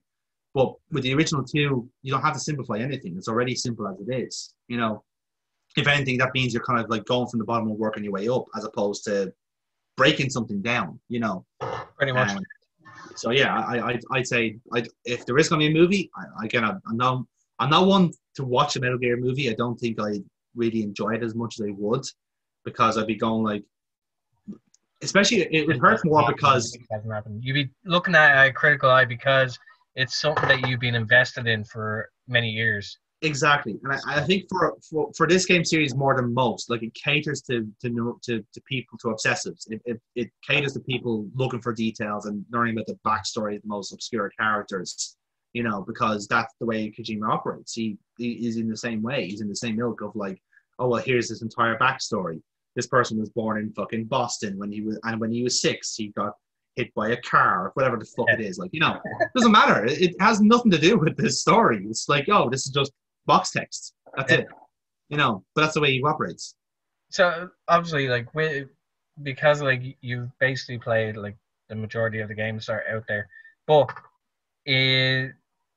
because there's so many as well, like, what would be if you were trying to recommend it to someone who hasn't played through them, what would you recommend as your 5 go-tos out of the whole series? Out of the whole series, tough one. I suppose, like, if I'm going from the top down, I certainly say the most complete game is Snake Eater. That's definitely the best one, pound for pound, and it serves as a very good starting off point generally for the story, because You're learning immediately about like Naked Snake and like why he became such a legend in what he was, and why he had this like the unique relationship with the boss and all these like weird and wonderfully colored bosses. You know, like you have this guy who's full of hornets, the guy who's on fire all the time, the 100-year-old spot like sniper, and the guy who's like somehow can conduct electricity. So that's a good starting off point, you know. And again, I think people really love the James Bond like like the theme about it. They love the way that it's shaped like a spy drama, and there's overarching stories, and there's double crosses and all this sort of shit. So I think that's really top of the list. For then Metal Gear Solid, the first one will come next. Then I think that is a game where like that would shatter whatever expectations you have. Maybe go for the Twin Snakes, which is the GameCube remake, because the graphics are better, the action's better, but the voice acting is terrible. The poor lads phoned it in. But I'd certainly go for the PlayStation version any day, just for the voice acting. It makes it so much better. And yeah, just the story on that is wonderful. It's a wonderful roller coaster ride, and the bosses are great. You'll have so much fun with Vulcan Raven throwing grenades into a tank, and chasing around Revolver Ocelot around a fat man tied to C4. Like, I know I'm not, or having a fist fight with a fucking cyborg ninja that you apparently know. Like, this is like out of context. It sounds brilliant, you know, but in a way, once you see the game in its full light, you go, oh, okay, this makes sense. And then suddenly, and I'm not even mentioning the fucking Metal Gears. Like the Metal Gear, the Rex battle is incredible. You're fighting a massive mechanized dinosaur, for fuck's sake. What more do you want? You know, and the fact that Liquid Snake just refuses to fucking die. He was piloting a Hind D. You shot him down. He should have died. Nope, still there, still shirtless. You destroyed his fucking massive Metal Gear. Nope, still alive. Now he's talking about fucking super baby methods. And then you have a fist fight on said broken mecha, falls to his death. Nope, he's driving. He's still fucking chasing the Jeep, still shirtless. You don't even kill him. That's the thing. You don't kill him. He basically kills himself. No, the fucking virus that you had in your body kills him. You unintentionally killed him. There you go. Yes, it ultimately killed him. I suppose number 3 on the list then will be Sons of Liberty. Just like it's a game that like is a bit too real in this day and age, where you do have like super secret political think tanks trying to control agendas and what people think, and fucking journal.ie comments as being full of absolute fucking trash. Like they're all products of what Metal Gear Solid 2 like threatened the world to be. Home kind of thing. It's very real, like, because there's a few conversations with the AI kernel, and he's going like, and when he's talking about, and you're looking at how like the world behaves now, and you're going like, shit, he's right. Like the actual line, the killer line in that game was, the world has been engulfed in truth, and you think like, fuck, it is. Like, that really fucking hurts, because like this was said in 2002 before any of this shit could have happened. Like, not even then would you have envisioned the fucking world where like Britain would have left the EU, or fucking Donald Trump was a president. Like, you didn't even need to see that. You just knew how we were going to end up like this, you know. 4 and 5 now are tricky ones. Peacework is definitely a good shout if you want like a nice simplified game. Maybe top 5, maybe not. The Phantom Pain, for the gameplay alone, definitely yes. I know we didn't speak much on it. It's the most recent game, so I don't know how far to go on the plot wise. But gameplay wise, you have so much fucking freedom. Like, because like you're playing a slightly different variation of Snake in this, you're allowed to do a lot more. So you don't necessarily have to be stealthy, and because it's open world as well, you can do different things. So I'll give you one example.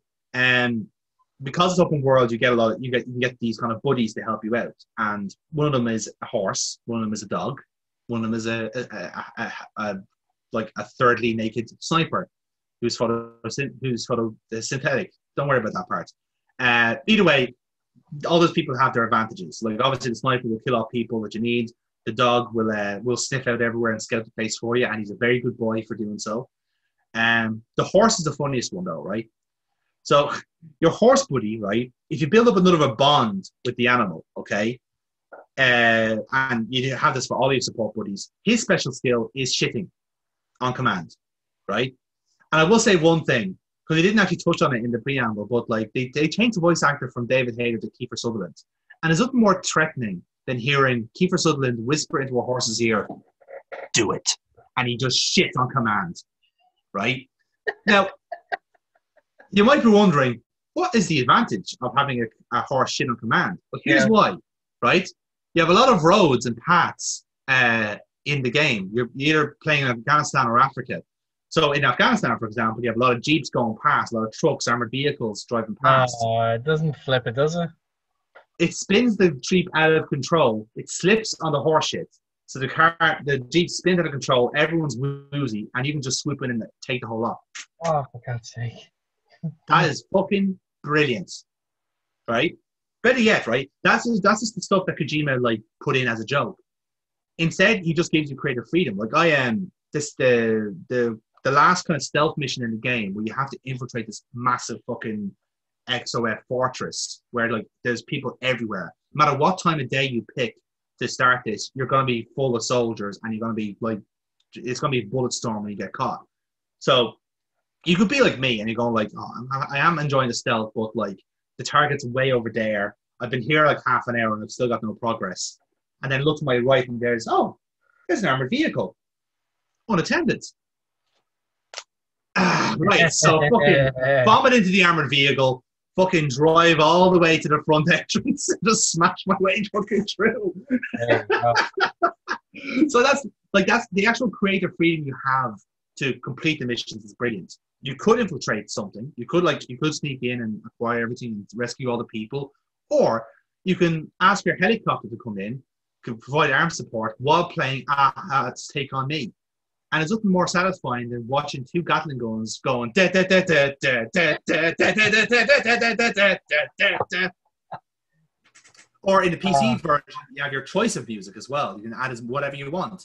There's just so many fucking options in that. So, okay, maybe disregard the story is very convoluted, very confusing, very like there's too many layers there for what it is. Unless you're fully on board with the canon, some of it will make sense and some of it will upset you.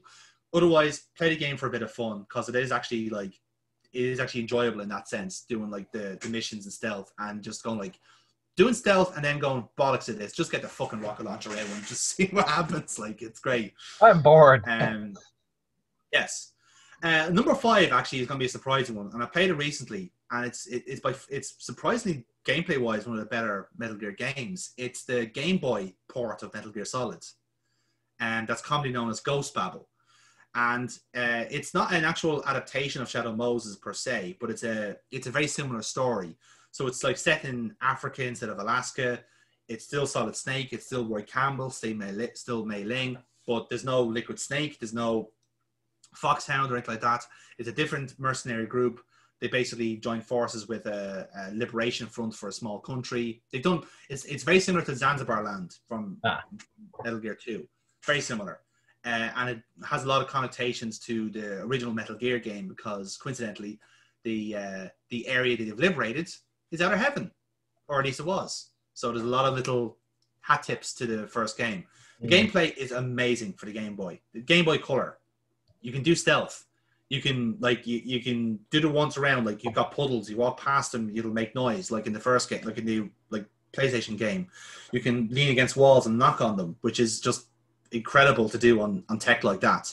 The story is bleh, it's samey. If you played the PlayStation game, you're not missing anything out. But it's just the gameplay, like it was actually very good. Fantastic, absolutely fantastic. Like it's got most of the mechanics that are in the PlayStation game. You've got Nikita missiles that you pilot around the place. You've got like gas masks. You've got the whole like idea. It's very much a cross between the first Metal Gear and Metal Gear Solid. Like, just imagine what that game would feel like on the Game Boy, and that's pretty much it. Yeah. And it's good. Like, it's got its plot twist. It works on its own merits, you know. But I definitely recommend that just as a nice, like, cheap and cheerful Metal Gear experience. Actually, you know what? I'll switch that for Rising. Rising Revengeance is a lot of fucking fun.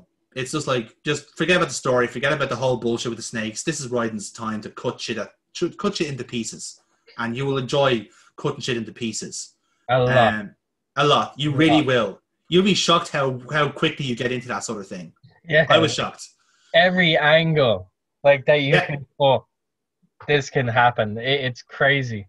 Yeah, it's brilliant because the fact that you can like spend like 10 minutes like wailing on a boss, whittling down their health, and while this like ridiculous fucking like rock power battles fucking soundtrack urges you on, and then suddenly, oh, now is your chance to cut them into pieces. Well, don't mind if I fucking do. It's brilliant. Like literally, if you want to know like thematically how Rising changes to the Solid games, the first 5 minutes of the game, you are suplexing a Metal Gear Ray. Yep. That's how it's different to the Metal Gear games. And if that doesn't sell you, then I don't know what will. It's so drastically different. Oh, And it's still canon. That's the beautiful part. That is yeah, actually canon to the series. Obviously, like now we've talked about like Metal Gear, like we've tried to cover as many of the games as possible, but also like I don't know if you're like me, but I like seeing the parodies. Now I've seen a couple over the years, but like oh my god, hotness! I want to bang you. Yeah, the Metal Gear Awesome series, absolutely love Great. it. I fucking nailed it. I did like that, and also Crab Battle. Crab Battle. Oh god, Crab Battle. Crab Battle. But yeah, Metal Gear, like I love, like they're so good that even David Hayter like loves them, absolutely loves them. Yeah, apparently he like every time like he was at cons, he was like told to quote Metal Gear Awesome, and like on one of them, he just so happened to have fucking Ego Raptor at it, and like the poor guy just gushed, is like, "I'm so happy to see you, Dad. I love you too, son." It's like, oh, look at these two. Oh, they're so cute. It's great. Like just the idea of it is like fantastic. And the fact that like he's a pure fan of the parodies of his work, which is great. Like I remember seeing one time they had the Metal Gear cast around for a con, and they decided just fuck it, let's do a bit of improv. And like Paul Eiding is genuinely like a mental person. Like he literally is just like one of those guys who is given if you give him an inch, he'll take a mile, and will just start overacting for no reason. You can see why he got the Roy Campbell position, to be honest. Like he's fucking born for it. But the fact, like stuff like that was fucking great. Like even like when you do hear like someone like Paul Eiding in a different game or a show or something like that, it's going like, what the fuck are you doing here? Get back into this. Get back behind the codec. What the fuck are you doing here? You know, or Cam Clark doing like cameos as Liquid Snake now, and like doing like just some different voice sections. You know, like stuff like that is great. Like I love how like in a way it is very similar to like to like TV shows where like have those iconic characters or voices. They've embraced it the same way. Like that, Cam Clark is Liquid Snake, David Hayter is Solid Snake. They'll always be that, you know. That's not going to change. You know what I mean? This gun is the best gun ever. What the hell? We didn't even fight yet. What the hell? We didn't even fight yet. My favorite one. There's not one for YouTube poops completely, but there's one in particular I loved, which slagged off Metal Gear Solid 3. And they had some fantastic lines which just like warped all the stuff that Volgan was saying, and like it's like stuff like just that. It's you have to. I have to link it to you afterwards because it's some like that just won't land in a call. But one of my favorite ones was just like, my body carries an electric charge of 10 volts. It just cuts out the 1,000 completely. It's just like, oh no, how threatening! Please don't. Or like. Even when you look at it, like there is some like questionable moments. I mean, that moment where he's like grabbing what's basically riding in the sky, like it's just like, why the hell are you grabbing him? It's like, what the hell? That's the one thing about Kojima games that's so odd. Like he did like put in like gay and bisexual characters in for the crack. Like because the reason why he did that was because Volgan was gay and in the closet obviously, and Rykov was his sub. in a manner of speaking, so he had like in order to decide to figure out if that was actually Rykov, I was like, is his balls the same? It's not. They're not the same. It is not the same man. And Vamp being bisexual for no reason because he was. And again, I love the fact that like I say he's called Vamp. It's like, why? Because he's a vampire? No, he's bisexual. It's like does that work? But he's a fucking cool character. Yeah, exactly. Like the fact that like he was bisexual was the least interesting thing about him. Yeah, it's almost it's almost on the same level as Willem Dafoe in Boondock. Yeah, very similar energy. In fairness, Like him being gay in Boondock Saints is the least interesting part. Like, exactly. Like it's just like that's nice, that's cool. He's still doing weird shit over here, like, you know, and there's nothing to do with that. Like he's straight up vamping. He's just vamping over there, like. like which reminds me, it's like uh for anyone that like watches our channel, please check out Weekend at Amy's. We watched the Boondock Saints and it's absolutely hilarious. It was like the Yes. first time I'd seen it and I absolutely loved it. Willem Yeah. Dafoe like is the guy that will make that movie for you. Please go check it out. The man is the movie. Let's be honest. Like, let's not kid ourselves here. Yes. Symbolism. Oh, that's great. Oh fuck! I forgot about the other guy. Damn it. Mine's gonna be a medium rare latte, and anyone else want anything? No, like, but yeah, please go check that out. Yeah, no, but yeah, like it's so fucking good, like with things like that. No, here's a question for you, Foxy, right? Okay. And like this'll see if you're like not necessarily like if you're keen on it. And I've had to play the Phantom Pain, and I'm kind of happy that like Metal Gear has kind of ended the way it is, because like I think for what it was, it did have a nice full circle moment where basically like the ending literally just like starts off where the first game begins. And I'm kind of curious as if to say, like, would you want more from Metal Gear, or are you kind of happy to work with what you've seen from that? Like, let's say if you wanted to play through all the games, are you happy to say like there is like two full circles there, or are there kind of like spaces in between you'd like to see more? I am happy that they kind of came full circle and finished them, but I know like Kojima is not as much as he likes to get away from the series, he also likes to keep it open, like a little bit open, so that he can actually later on kick down the door and here's new stuff. Yes. Go explore. So I would not be surprised if he takes one little plot point that wasn't explained and just make a whole game just based around that. Like, so, to be honest, like I'm happy to like see the story as it plays out. If it's done, then I'm happy with it. Like, because I'm not going to completely understand it. I'm not going to claim that I will, but I have a fair knowledge of it, and I've enjoyed it. And I've enjoyed the journey as well. So that's the thing about it. Like, I'm kind of in a weird position myself where, like, I feel like I'm happy with what I got out of Metal Gear. Like, it's the fact that there is like an actual finality to it is what I kind of like. But it's also because there is still spaces where like people can fit their own narratives in. Where like, what do you believe happened between these few years? Well, here's what I think, and here's what I think. But then and the fact is, it leaves it. It's nice to leave it open, but at the same time, you also don't want to overstay your welcome. Where like the franchise gets stale and becomes a parody of itself, where like we're not really explaining anything, we're just doing it for the sake of it. That was the thing with Phantom Pain, was that like it was really flirting that line, but again it was quite deliberate, because like going into the game, like Kojima was making a lot of words where like it was going to confront a lot of things that were taboo in gaming, and like when like stuff like the quiet stuff came out, this is like, well, you're going to be ashamed of yourself when you hear why she's like this. And then when it came out, you went like, not really, mate. Like it's a bit of a bullshit excuse, you know.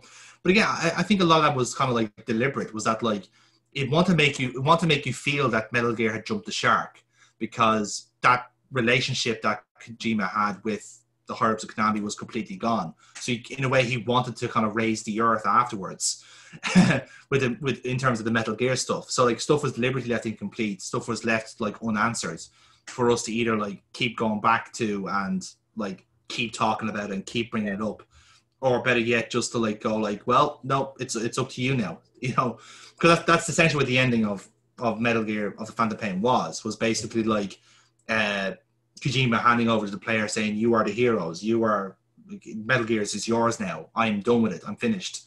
And it was quite poetic in that sense, but then the fans are going like, you're not fucking finished. You still got this to talk about, and this, Get and back this, in and this, there and and this, and fucking this. make that. Yeah. And then you realize, oh, I'm working on Silent Hills. Fair enough. Fair enough. You fucking go for it, son. That is all yours.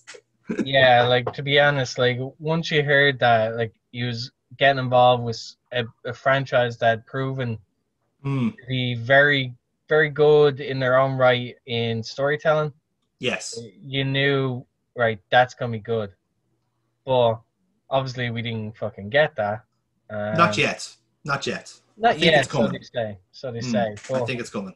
we got that Death Stranding, which I have not seen anything about. Like, I just I haven't. I bought it and I haven't played it myself. I'm very nervous too because I've heard very mixed thoughts on it. A lot of people are very like polarized on it. Like a lot of people who played like think like it's really good. It's quite good. But I can also see that it's like lethal amounts of Kojima. It's like he's tried to pack in like 3 or 4 episodes like shot like games into one, and it's just like yeah. ooh, it's a bit too much. It's a bit he's kind of like overspiced. Yeah. He's over seasoned a little bit. You know, that's what I kind of my own impressions of it is. Again, I haven't played it completely. I know the gameplay is very, very unique, which is what Kojima does very, very well. It's just that everything else, like where he does the story and overcooks it, and the characters overcooks it, Too much and of all a that good sort of thing. stuff. Yeah, it is. Again, it goes back to my argument where like Kojima is best when like he doesn't have the keys to the kingdom, when he doesn't have all the technology around. He makes good with what he has. The problem with like the fact that he has his own studio and access to fantastic game engines and stupid amounts of money from Sony, he can make the game he wants now. But Yeah. like, is Death Stranding that, or is something else going to come out now that's going to be that Kojima game? And The argument could be brought up that like essentially now he's done all the games for the people. Now he can make the games he wants to make, yeah, like I and feel that's what he's that's gonna be a very different ball game because doing. you leave him to his own devices now. That's gonna Yes. be like, what is going on? No, like there will be games literally that only he will actually get. Like, Yeah. whereas like with the Metal Gear, okay, you get one or you get two that you fully understand. Like that's for me.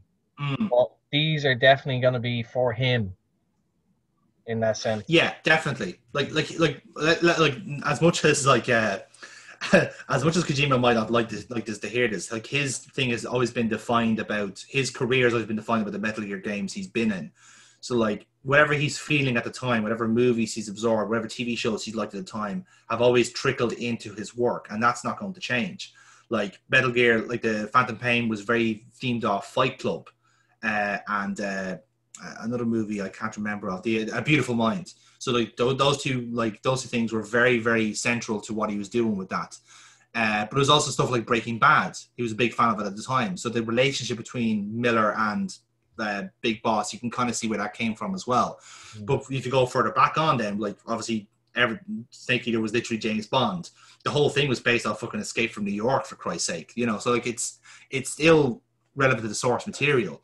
So in a way, Death Stranding is the most original work he's done because it's a big amalgamation of things he wants to talk about. You know, it's his chance to have the pure social commentary he's always wanted to have, where he's been able to sneak into Metal Gear games subtly, where like, you know, you'll have this like audacious fucking like action game and like massive mechas and boss battles, and at the end he's talking about caribou and how life is wonderful.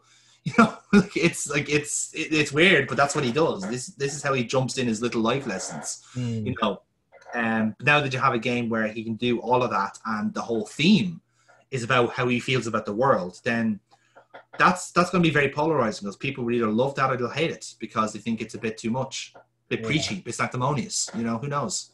Yeah. Well, to be honest, like I'm optimistic about it because he's proven that he's good at telling stories and actually getting you engrossed in the worlds that he builds. So I actually don't have a problem with his future projects that come out. Yeah. The way I see it is that I'd like to see people set him a challenge. Yes. You know, I wouldn't like to, I wouldn't like to see him with like massive £1 million budgets because I don't think it actually suits him that well. I think it suits him to work with a certain hand and Yeah. see what he makes out of it. It's One like what he set said. limitations to him, and Yeah. then he has to actually like in the past, like he looked at Hmm. limitations and actually started thinking out of the box, as you said, and he was able to come up with these things Yeah. or make better use of the technology that was available. Well, look at what he did with PT. PT was one corridor and a room. Look how much like psychological turmoil he made out of that. You know, like that was like that's such a for what it was. Like it was such a very simple thing to do and create, but that have implemented it so fucking well to for what it was Mm. is genius. Like it is a stroke of genius. But like I said, it has to be applied in the right way, and to do that, you have to give them the right framework. You know, so I think like once you like, if it was a case of like if you pitched him a project, maybe that gets his synapses working, or better yet, now that he has his own studio, he can make whatever he wants. You know, and maybe he'd make Police Knots again. I'd fucking love that, to be honest. That would be fucking great. I'd be all I, about for that. I would not be like surprised if we decided to like, okay, I think a remake or a a updated version would Hmm. be on the cards. Wouldn't be surprised if that's the case for Yeah, some of these I'd be down for older that. projects that never got the treatment.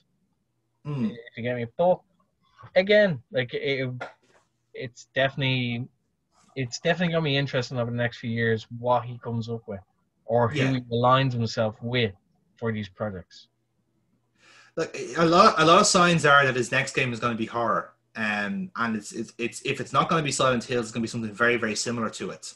Mm. Like Death Stranding kind of like started off with a horror base where it had like this weird kind of like off weird imagery and all this sort of stuff, and then just kind of suddenly switched towards a more like open worlded action, not even action adventure game. You know, it was a non-violent, not it was a pacifist action game, which is it's bizarre even saying that, but certainly from the rumblings there have been.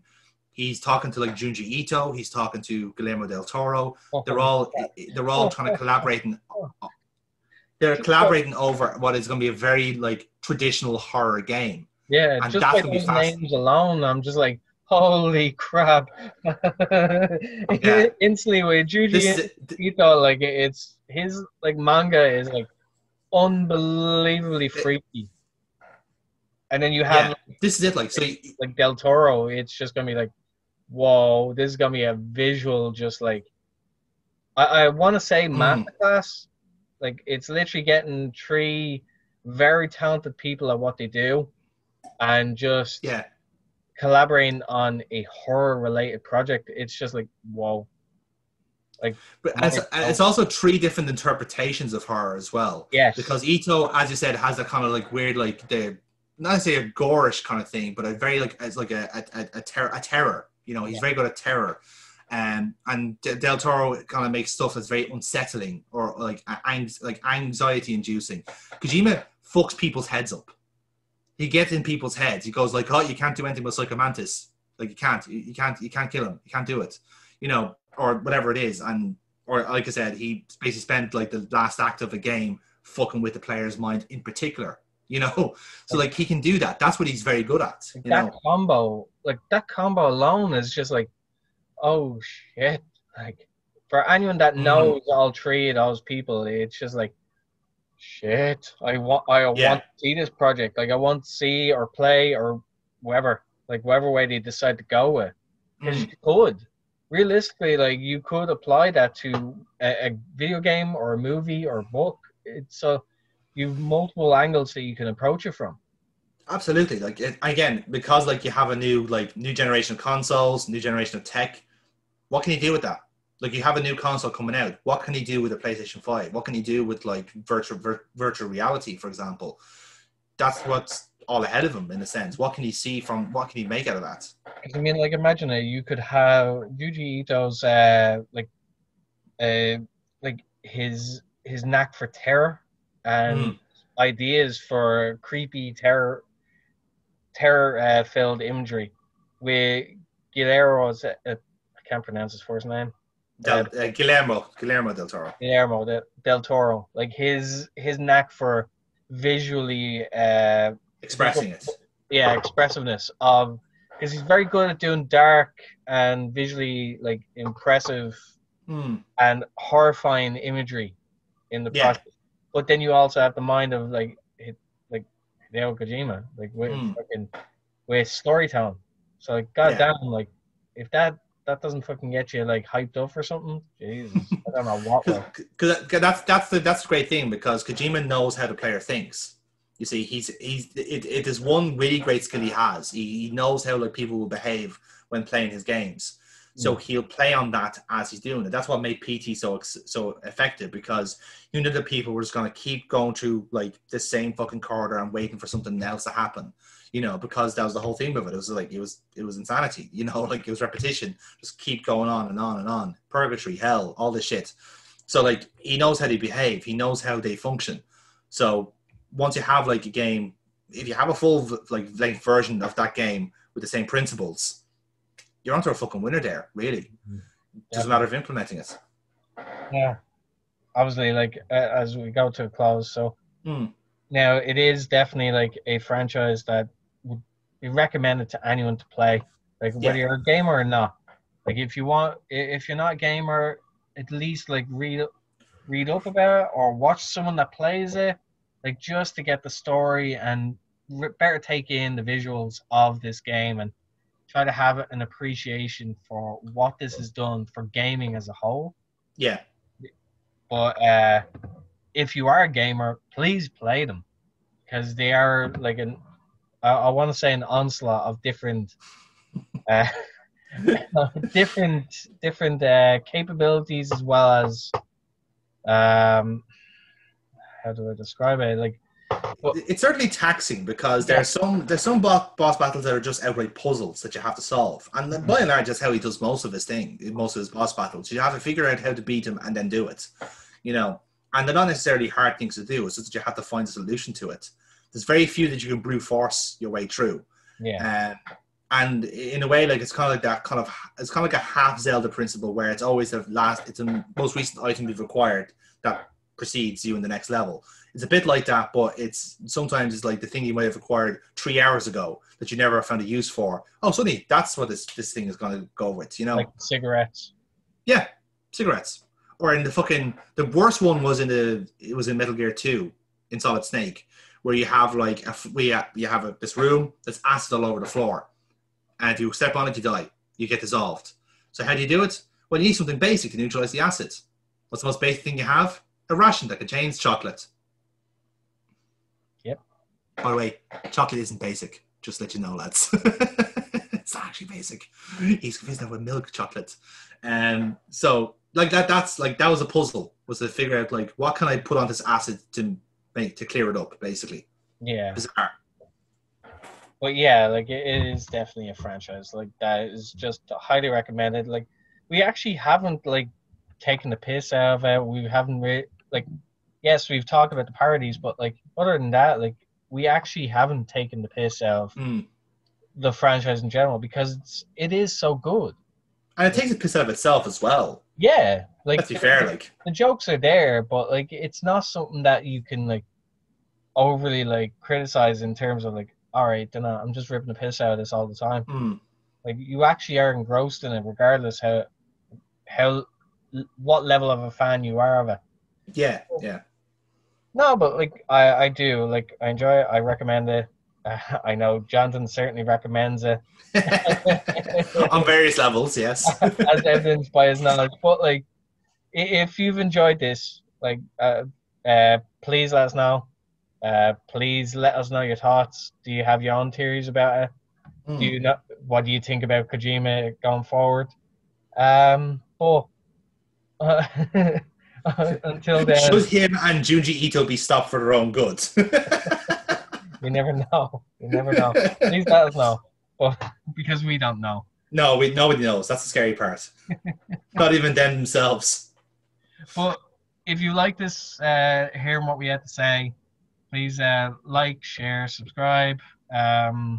If you're listening, please support, like, because you're more likely going to see this or hear this on the YouTube channel. So please, like, support the channel. Yeah. It would help us a lot. We would love to have viewers right now. It would be fucking great. Yes. It'd be really nice. Well, on that note, I have been your host, Foxy. This has been the Foxy Bros podcast. Thank you to Jonathan for coming on and sharing your... Always a pleasure, Foxy. Always a pleasure to have a chat. And we shall see you in the next one. Bye-bye. Take care.